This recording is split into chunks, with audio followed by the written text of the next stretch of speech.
All right, YouTube, what is going on? Bruce here again. This time coming at you with a Last Epoch character. I just decided to throw this together just because I've been having a ton of fun with Last Epoch while I'm waiting for the next Path of Exile season to kick off. And from what I've been looking from like random build guides around, I hadn't really seen anybody do anything with some Lightning Wolf action. So I am a Lightning Wolf Beastmaster, as you can see, level 84 here. Spark Wolfie, that's me. But yeah, I've had a ton of fun with this character. I think it can go a lot of ways, and that there's still a ton of growth to be done. I mean, like I said, only level 84, so still very much so a lot to do with this character. But I wanted to put this guide together because like I said, I've been having a lot of fun, and I don't really know how far I'm gonna get before the next PoE season launches anyway. But I wanted to put this out because yeah, Last Epoch is a good game, so why not, right? So I'm just going to do a quick showcase just in a random monolith. And I'll also quickly just say, with this character, I have done all of the level 90, what are these, monoliths at the end game here. So you can see I have all of the bonuses from these three here, and I'm currently just kind of working through some of the other monoliths that I don't have the bonuses for, just to get those before I go back to farming Black Sun. Because I just want to farm Black Sun to get myself a better helmet. And I'll go over all the items and stuff really quick once we are done with this monolith. But yeah, the character overall has been a lot of fun. Last Epoch, very good time, very good game. And yeah, I'm just kind of been waiting around. It actually kind of surprised me how good this build ended up feeling to me. I thought I was just kind of going to be throwing together a meme or a bit of a waste. But yeah, it's been a really good time. You see, you do a little bit of a setup, and then you can just absolutely cleave the crap out of everything, and it's really good. Or at least it's been a lot of fun. Now, I will say, I'm certainly no expert in Last Epoch. That's absolutely for sure. I'm certain that there is a much better way to build this. Like, probably just doing full swipe is probably better than using Gathering Storm as well and stuff. But I've been having too much fun using Gathering Storm with this combination, so I'm definitely going to be giving that a go. Also, don't mind my loot filter. My loot filter is not set up nearly properly at all for this character. I've been so lazy about setting up my loot filter. Yeah, the character's been really good. I think I have literally like 100 hours in total in Last Epoch time. I'm sort of just relying on my experience with other ARPGs to sort of carry me through into generally understanding, and knowing that Last Epoch itself is not nearly as complicated as, you know, Path of Exile, for whenever I throw those characters together. You know, there's not quite as much thinking involved, which can be very nice, because, you know, it just kind of means you can kind of take a look at a few things, look at like an item or something, and just kind of go, okay, I bet that works together with that, and that's enough. Also, these guys have such weird animations. Oh, this is actually where I went. Alright. How far down is this guy? Oh, it's a soul gate. Never mind. Ow! That's necrotic damage? Yeah. Which I am capped on. Can I jump down? Oh, wait, no, it's a cross anyway. Oh, whoops. Man, the only thing that I will say about using especially Fury Leap is I just do not know what you can actually go through and what you can't. Most things you can't go through and can't go around, which is kind of sad, because that's one of the best reasons to me to use any kind of traversal skill, is the ability to just leap around and go much faster through these areas, but you can't do it with it. And it makes me pretty sad.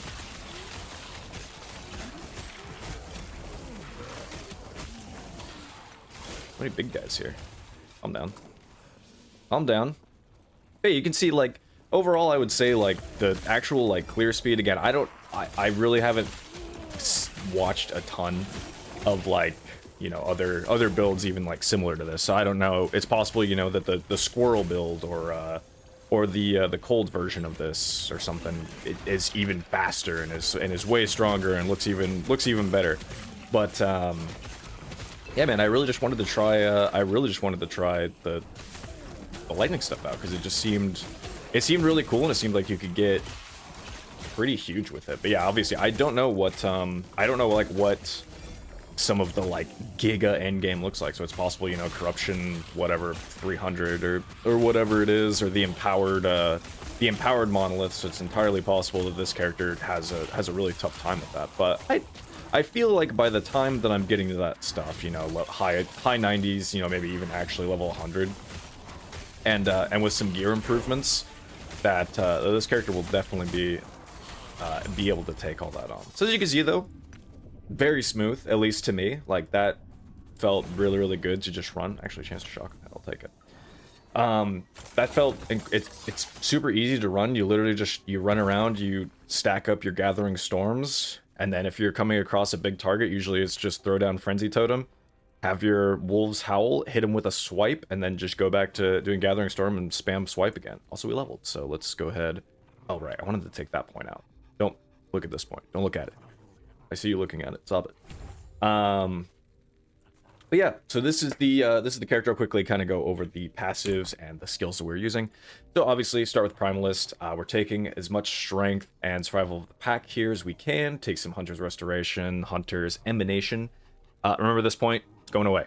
And then I've just put a couple points into Attunement, and that is because the Storm Bolts that you get scale with Attunement. So you could take this point and throw it into either another thing of Attunement here, or ideally you probably throw it over here for more strength.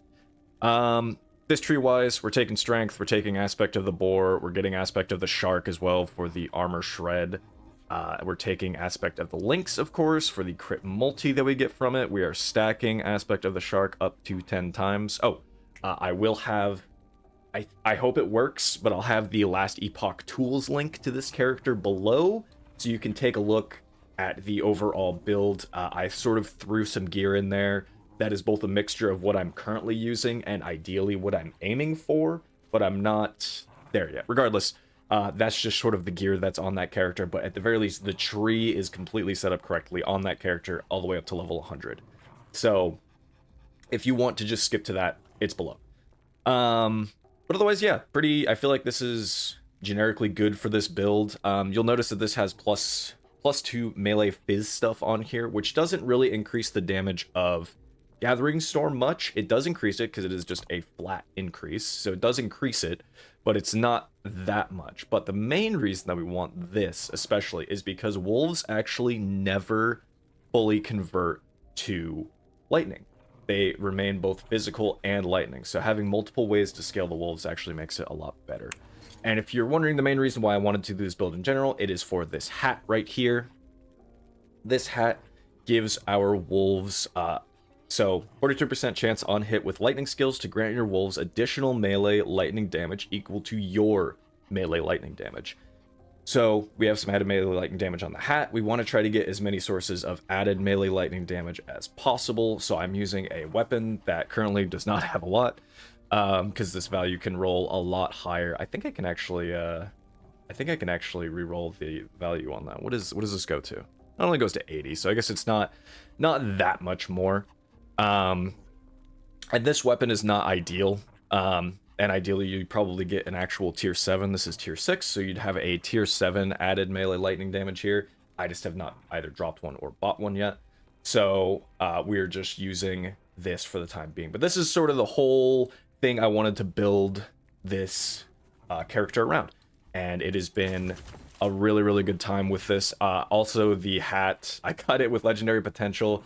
I smashed it together and I hit minion crit multi and poison res, which is fine. I needed both of those. They're not bad, but you ideally would get a hat that has plus, I think if you get a tier 7 one, it's +4 to summon wolves.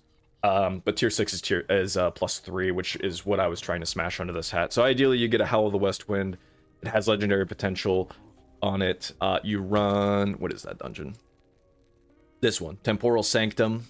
You get to the end, you throw your Howl of the West Wind in there with your Exalted hat that has plus wolves on it, and you hit the plus wolves and you cry happy tears. Unfortunately, I'm not at that stage yet. I'm going to be trying to probably buy it once I get my Merchant's Guild favor leveled up some more. But for now, I will take Minion Crit Multi and Poison Res. That is still totally fine with the character. And like I said, all of this will be down below as well, so I won't go into too much detail on the gearing itself, because also I feel like a lot of this gear will be replaced. This is all generically pretty decent, but it could all be much, much better for sure. With that, we'll just roll right into the actual skills themselves. So we have wolves, obviously. And we want wolves up to your maximum number of companions. So if you're leveling with this build, or if you're leveling with this character, highly recommend you go over here, get safety in numbers first, then go down over here and take pack hunters. And then after you've done that, you can start taking some of this storm stuff, some of this lightning damage stuff. If you have enough attunement, definitely take Shaman's Bond. I have, what, 13 right now? And I viewed that as okay to take it. And then obviously with your hat, if you get +4, then you would throw some more points into Stormjaws and then into Cloud Runners after that. But yeah, that is with that. What I will say as well, as a very quick detour from the skills before I do this, if you wanted to, if you were like, Bruce, what is with the deal with the whole using Gathering Storm and swipe? Why would I not just main swipe and then just instead use Warcry? And to that I say, I don't have any reason. I just wanted to use Gathering Storm and swipe. It seemed fun. So if you prefer that method, by all means do it. I'll really quickly go over what you would do. So you would get rid of Gathering Storm, obviously. You would instead spec Warcry. You'll take some of the good stuff in here, being invulnerable, getting Berserk, all that kind of good stuff. You would take Warcry. And then in your swipe, you would remove a couple of these points here, and you would instead take Wild Calling so that you get Spirit Wolves on hit chance. I think it goes up to 45. I can math. It goes up to 45% instead of the 100% that you get from Lupine Attunement here, because right now, as it stands, my swipe has a cooldown. That's why I'm using swipe as the sub ability, is because I just wanted to give it a cooldown, guarantee that my wolves summon Spirit Wolves, and then go on their merry way. So yeah, that is what you would do if you want to go the full swipe route and instead use Warcry. Can't blame you at all if you did go that route. But I have a lot of fun with Gathering Storm.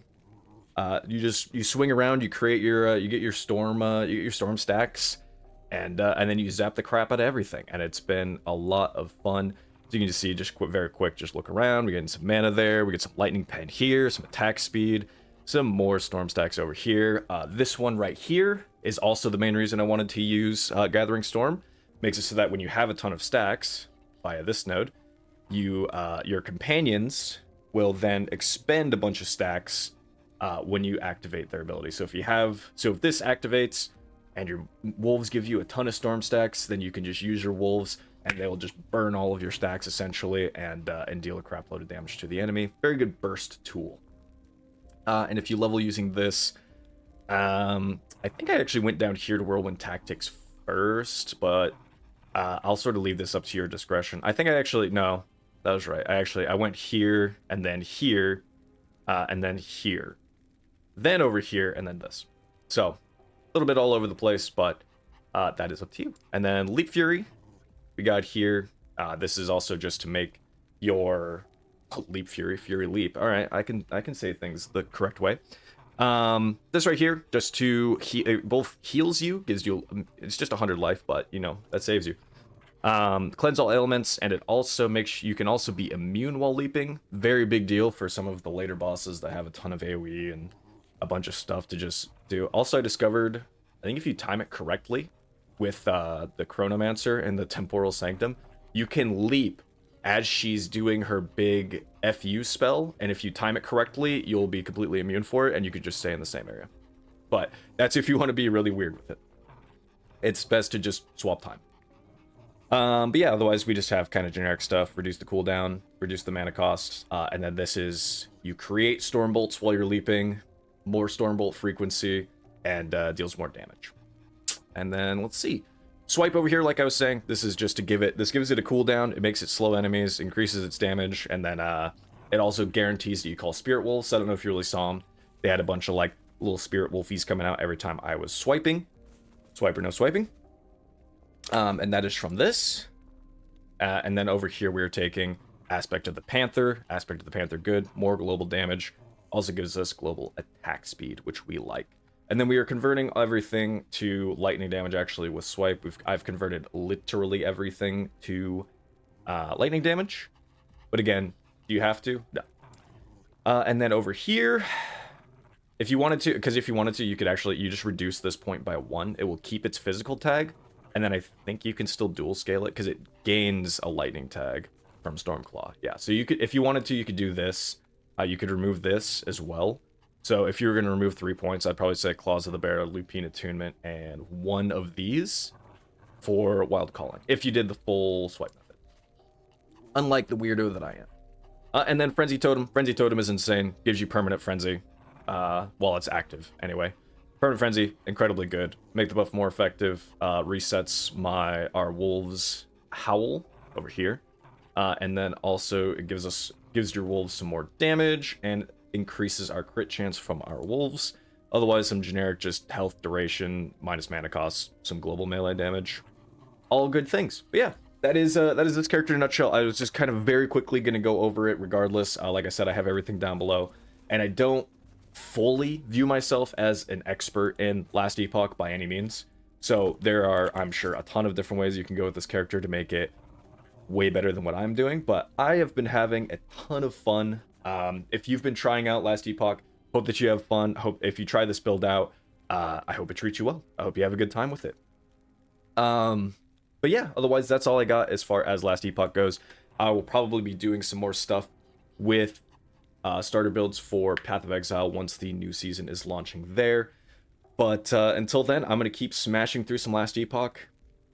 If you've been enjoying Last Epoch as well, if you've been playing Path of Exile in the meantime, maybe you're thinking about playing Last Epoch, then, you know, let me just tell you, it's been a really good time. Us ARPG enjoyers are really eating well these days, which is so nice to see, so nice to feel, and I hope it continues on. Otherwise, YouTube, have a great rest of your day. Bye now.